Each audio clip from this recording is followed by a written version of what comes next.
नमस्कार साथियों, स्वागत है आपका अपने यूट्यूब चैनल वाईके ऑनलाइन एजुकेशन में।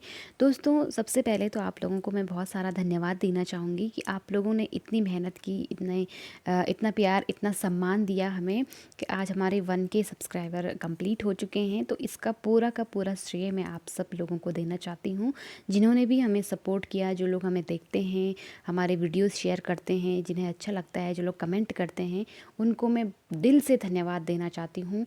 और हमारे चैनल की तरफ से आप लोगों को बहुत बहुत शुभकामनाएं हैं आपकी आने वाली परीक्षाओं के लिए। हम पूरी कोशिश करेंगे कि आपके साथ आपकी इस परीक्षा में कंधे से कंधा मिलाकर खड़े रहें और आपके लिए जितना भी अच्छा हो सके हम कंटेंट आपको दिलाएं। आपकी जितनी मदद हमारे स्तर से हो सके, हम अपने तमाम कार्यों से जितनी भी फुर्सत हमें मिल सके, हम आप पे अपना समय हम आपको दें।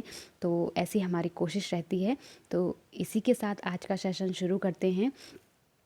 आज हम पढ़ने वाले हैं बाल मुकुंद गुप्त को। तो बने रहिए वीडियो में लास्ट तक। और यदि आपने एनसीईआरटी के प्रीवियस वीडियोस नहीं देखे हैं, जिनमें मैंने 9th और 10th का करवाया है, 11th का भी चल रहा है हमारा, तो उन्हें भी आप ज़रूर देख लीजिए। और साथ ही साथ हिंदी व्याकरण तो हमारा चल ही रहा है, हिंदी साहित्य के भी कुछ टॉपिक हम कर रहे हैं।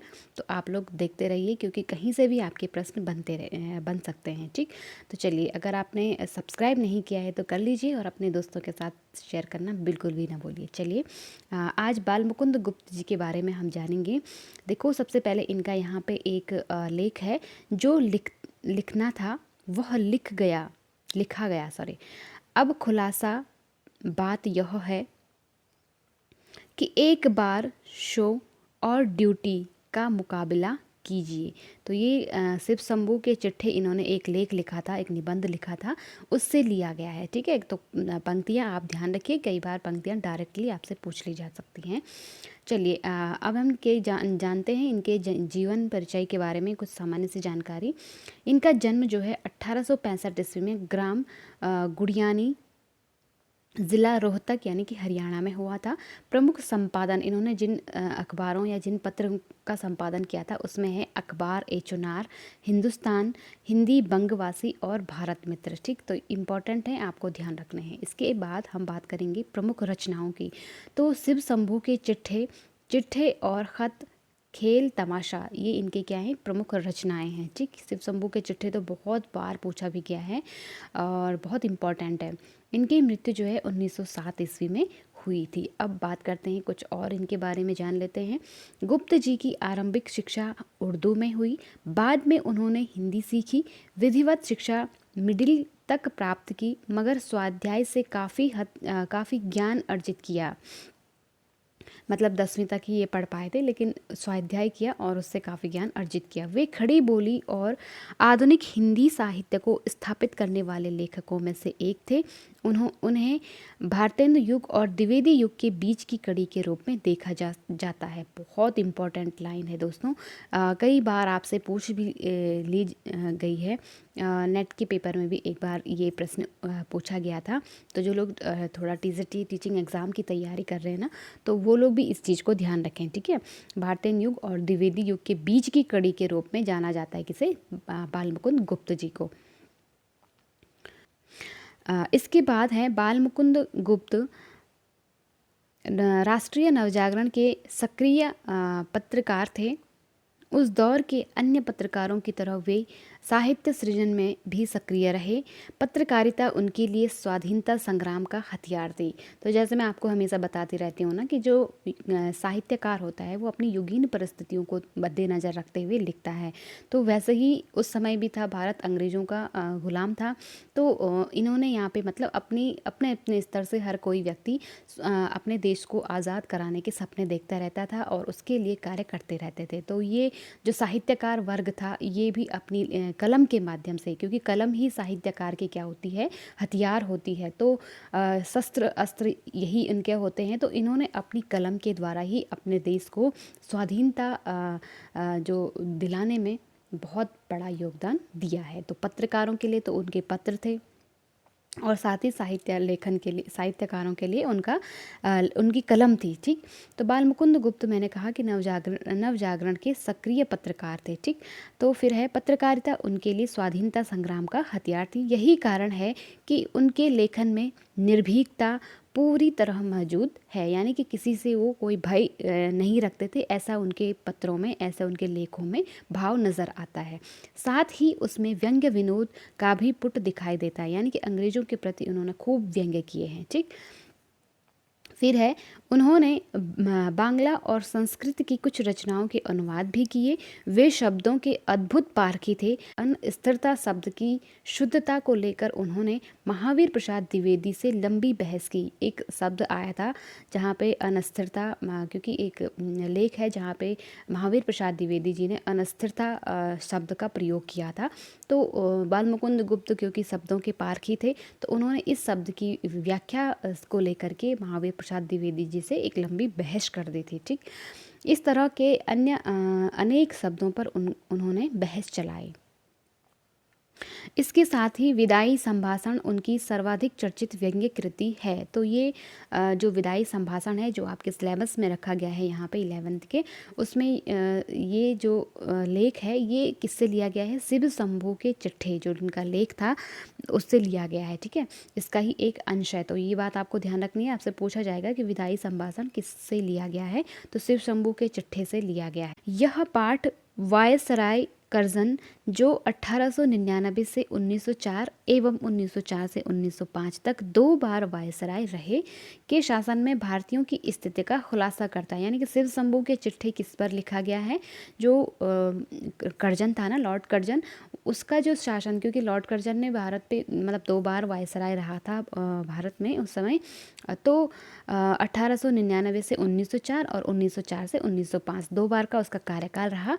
और इस 2 कार्यकाल में भारत की क्या स्थिति रही है उसका वर्णन इन्होंने शिव शंभू के चिट्ठे में किया है। ठीक, कहने को उनके शासन काल में विकास के बहुत सारे कार्य हुए, नए नए उद्योग बनाए गए, किंतु उन सब का उद्देश्य शासन में गोरों का वर्चस्व स्थापित करना एवं साथ ही इस देश के संसाधनों का अंग्रेजों के हित में सर्वोत्तम उपयोग करना था। हर स्तर पर कर्जन ने अंग्रेजों का वर्चस्व स्थापित करने की कोशिश की, यानी कि जो विकास कार्य उस समय हुए थे तो उसमें उनका स्वयं का स्वार्थ सिद्ध था। ठीक है, तो मतलब भारतीयों के हित में नहीं था, बल्कि स्वयं अपने स्वार्थ के लिए उन्होंने वो कार्य किए थे। वे सरकारी निरंकुशता के पक्षधर थे, लिहाजा प्रेस की स्वतंत्रता पर उन्होंने प्रतिबंध लगा दिया। तो प्रेस की स्वतंत्रता पर उन्होंने क्या कर दिया, प्रतिबंध लगा दिया। ठीक, तो ध्यान रखिएगा, देश विदेश दोनों जगहों पर नीचा देखना पड़ा। शुद्ध होकर उन्होंने इस्तीफा दे दिया और वापस इंग्लैंड चले गए। यानी कि कुछ चीज़ों में वो भारतीयों के पक्ष में रहते थे, कुछ चीज़ों में, लेकिन ज़्यादातर झुकाव उनका अंग्रेजी सत्ता के प्रति था। तो जिस कारण वो भारतीयों के पक्ष में रहते थे जिन बातों को लेकर, उन्हें उसके लिए कई जगहों पर नीचा देखना पड़ा, क्योंकि अंग्रेज़ों को ये बर्दाश्त नहीं हुआ होगा, उनके जो सीनियर रहे होंगे, तो इस कारण से वो बाद में इंग्लैंड वापस लौट गए। ठीक है, पाठ में भारतीयों की बेबसी, दुख एवं लाचारी को व्यंग्यात्मक ढंग से लॉर्ड कर्जन की लाचारी से जोड़ने की कोशिश की गई है। इस पाठ की जो विषय वस्तु है उसमें आप देख पाएंगे कि जो भारतीयों की बेबसी है, दुख है, लाचारी है, उसको जो हमारे बाल मुकुंद गुप्त हैं उन्होंने व्यंग्यात्मक तरीके से लॉर्ड कर्जन की लाचारी से जोड़ने की कोशिश की है। ठीक है, साथ ही यह दिखाने की कोशिश की गई है कि शासन के आतताई रूप से हर किसी को कष्ट होता है, चाहे वह सामान्य जनता हो या फिर लॉर्ड कर्जन जैसा वायसराय। तो लॉर्ड कर्जन जैसा वायसराय भी क्या था, अपने सीनियर यानी अंग्रेजी सत्ता के अधीन था, तो उसको भी कई जगहों पे निराशा या लाचारी या दुख उठाने पड़े थे। ठीक, यह उस समय लिखा गया गद्य का नमूना है जब प्रेस पर पाबंदी का दौर चल रहा था, यानी कि जो पत्रकार थे उनको बिल्कुल बैन कर दिया गया था, क्योंकि भारत में पत्रकारिता उस समय बहुत ज़ोरों पर उमड़ रही थी, क्योंकि हर किसी को ये लगता था कि हम अपने पत्रों के माध्यम से अपने विचारों को अभिव्यक्ति देंगे। और उस समय प्रेस खाना, जो छापा खाना था, वो भी नए नए चल रहे थे, तो काफ़ी ज़्यादा लोग, जो साहित्यकार था, हर साहित्यकार कह सकते हैं कि एक पत्रकार भी था, तो प्रेस को उस समय बंद कर दिया गया था। ऐसी स्थिति में विनोद प्रियता, चुलबुलापन, संजीदगी, नवीन भाषा प्रयोग एवं रवानगी के साथ ही यह एक साहसिक गद्य का भी नमूना है। तो इस प्रकार से इस जो ये आप देख पा रहे हैं शिव शंभू के चिट्ठे विदाई संभाषण के नाम से। विदाई किसकी, यहाँ पे विदाई की बात हो रही है, लॉर्ड कर्जन की विदाई की बात हो रही है, ठीक है।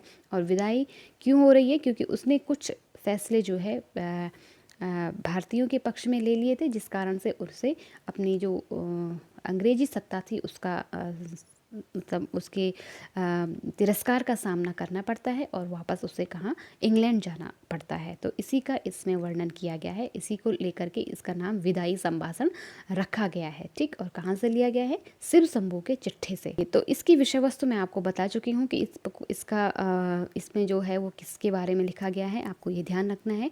अब हम इसकी थोड़ा सा शब्द छवि देख लेते हैं, जहाँ से आपके प्रश्न बनने की संभावनाएं बनती हैं। चिरस्थायी का मतलब होता है हमेशा रहने वाला या टिकाऊ, ठीक। करुणोत्पादक का मतलब होता है करुणा उत्पन्न करने वाला। दुखित का मतलब पीड़ित, जिसे कष्ट हो। विषाद का मतलब होता है दुख या उदासी। आविर्भाव का मतलब होता है प्रकट होना।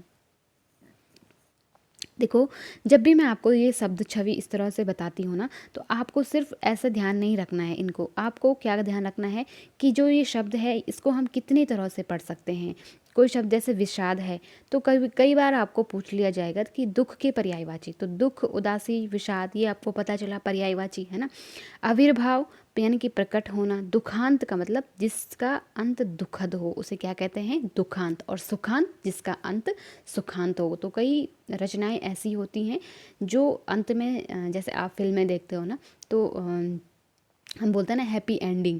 तो किसी मूवी की एंडिंग कैसी हो, पूरी पिक्चर में आपको बीच में दुख दिखाई देगा या कहीं पर ऐसे, लेकिन लास्ट में क्या होता है, सारी चीज़ें सॉल्व आउट हो जाती हैं, सब मतलब खुश हो जाते हैं। तो उसे कहते हैं उसी तरह से दुखांत और सुखांत, ठीक।